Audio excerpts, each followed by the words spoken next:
안녕하세요. 자, 고니쌤의 신나는 거꾸로 교실. 오늘은 조선과 청의 전쟁, 병자호란에 대해서 공부하도록 하겠습니다.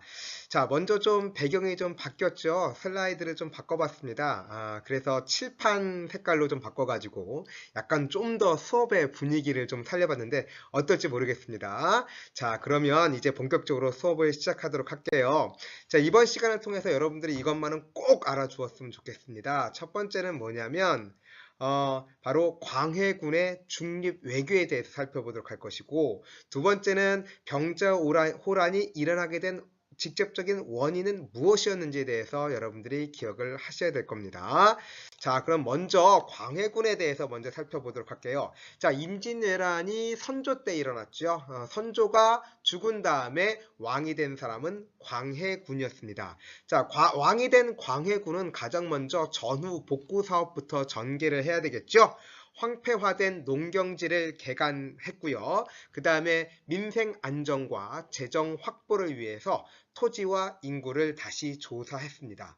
또 전쟁 중에 다친 사람이 너무나 많았기 때문에 허준으로 하여금 동의 보감을 편찬토록 했고요.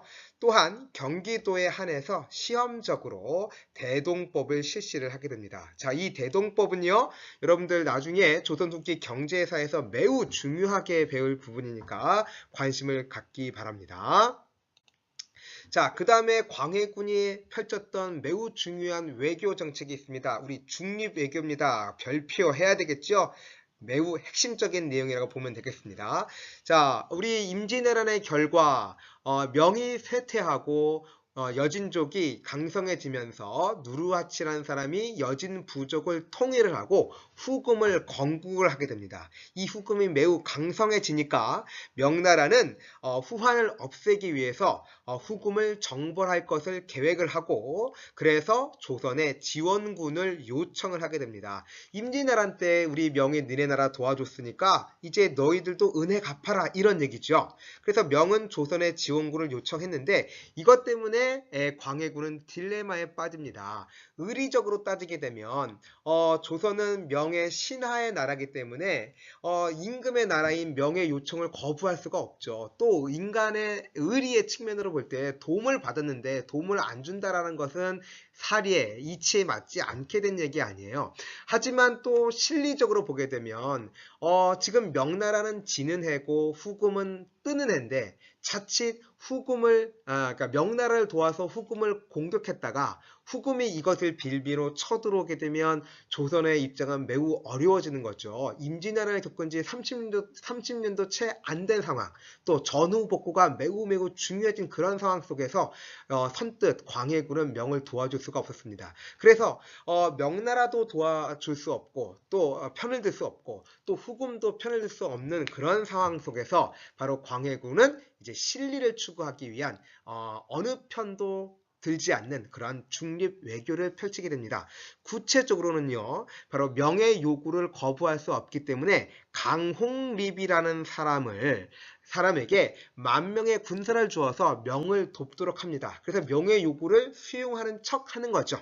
하지만 강홍립은 10,000명의 군대를 이끌고 와서 죽을 목숨을 다해서 열심히 싸우는 것이 아니라 곧바로 후금에 항복을 해버리죠. 그리고 후금에 항복한 다음에 우리는 너희들과 싸울 마음이 전혀 없다. 자, 명나라의 요청을 받았고 신하의 나라이고, 또 임진왜란 때 명나라가 도움을 줘서 왜 침략을 격퇴를 했는데 어떻게 명의 요구를 거부할 수 있겠느냐. 그래서 우리가 파병을 했지만 이렇게 너희들에게 항복을 한 것이다. 이렇게 이제 어쩔 수 없는 상황이었다는 것을 설득을 시킵니다.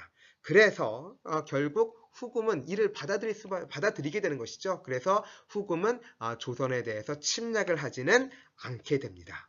자, 그런데 여러분들도 알다시피 광해군은 결국 서인에 의한 인조 반정으로 광해군은 왕에서 폐위가 되죠. 자, 광해군의 폐위에 대해서는 우리 수업 시간에 토론 학습을 통해서 조금 더 살펴보도록 하겠습니다. 자, 암튼 서인들은 인조 반정을 통해서 이제 인조를 왕으로 세우고 권력을 장악했습니다. 그러면 서인들의 외교 정책은 뭐였냐면 바로 친명 배금 정책이죠. 광해군이 오랑캐와 친하고 명을 배신했다라고 하면서 자, 어떻게 신하의 나라가 임금의 나라를 배신할 수 있느냐? 따라서 오히려 명나라와 친하고 이제 후금을 배척하는 이러한 친명 배금 정책을 펼치게 됩니다.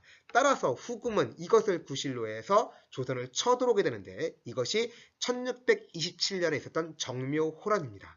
이 정묘호란 때는 자, 지도를 잠깐 볼게요. 이립이라든가 정봉수가 활약을 했습니다만 이 후금의 군대가 너무 강했기 때문에 결국 강화를 맺고 바로 후금과 조선은 형제 관계를 수립하는 걸로 약속을 하고 일단 후금은 철수를 합니다. 그러니까 후금이 형의 나라가 되는 것이고 조선은 동생의 나라가 된 거죠. 자, 그런데 이 후금이 더욱더 강성해지더니 나라 이름을 청으로 바꾸더니 조선에 대해서 이제 군신 관계를 요구하게 된 겁니다. 자, 조선은 그동안 200년 넘는 기간 동안 명나라를 임금의 나라, 왕의 나라로 섬겼는데 이제 명나라를 버리고 청나라를 이제 임금의 나라라고 섬기라는 것이죠. 자, 이러한 그 청의 요구를 당시 지배층 서인 정권은 도저히 받아들일 수가 없었던 것이죠. 자, 따라서 이러한 청의 군신 관계 요구를 거부했고 따라서 이제 청은 이 조선을 정벌하기 위해서 공격을 해옵니다. 자, 이것이 유명한 병자호란이 됩니다. 결국 이러한 정묘호란과 병자호란의 원인은 뭐냐? 바로 친명배금 정책과 또한 청의 군신관계 요구를 조선이 거부했기 때문이었다. 이렇게 여러분들이 정리를 하면 되겠습니다. 자, 병자호란을 일으켰고 조선은 이에 대응하려고 했습니다만 워낙 군사력이 약했기 때문에 제대로 대응할 수가 없었고 인조와 서인 정권은 남한산성, 중요한 곳이죠. 남한산성이 어디냐? 바로 이쪽입니다. 바로 서울 근교죠.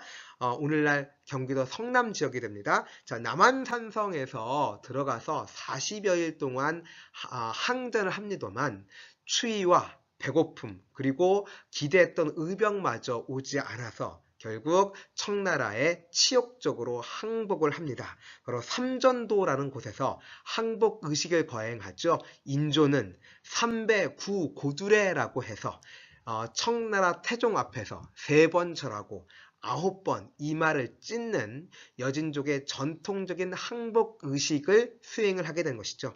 그야말로 가장 치욕적인 그런 항복 의식이었습니다.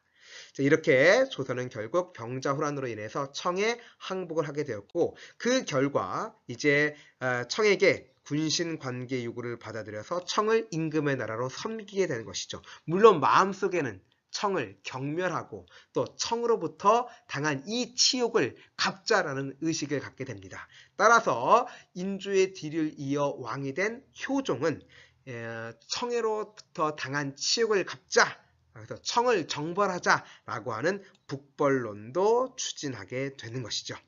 자, 지금까지 바로 조선의 병자호란에 대해서 살펴봤고요. 오늘 매우 중요한 내용 2가지 했습니다. 첫 번째는 뭐냐면 광해군의 중립외교, 두 번째 병자호란. 요 2가지 배웠으니까 여러분들 꼭 기억하시고요. 우리 수업 시간에 토론 학습을 통해서 만나도록 하겠습니다. 수고 많으셨습니다. 수업 시간에 만나요. 안녕.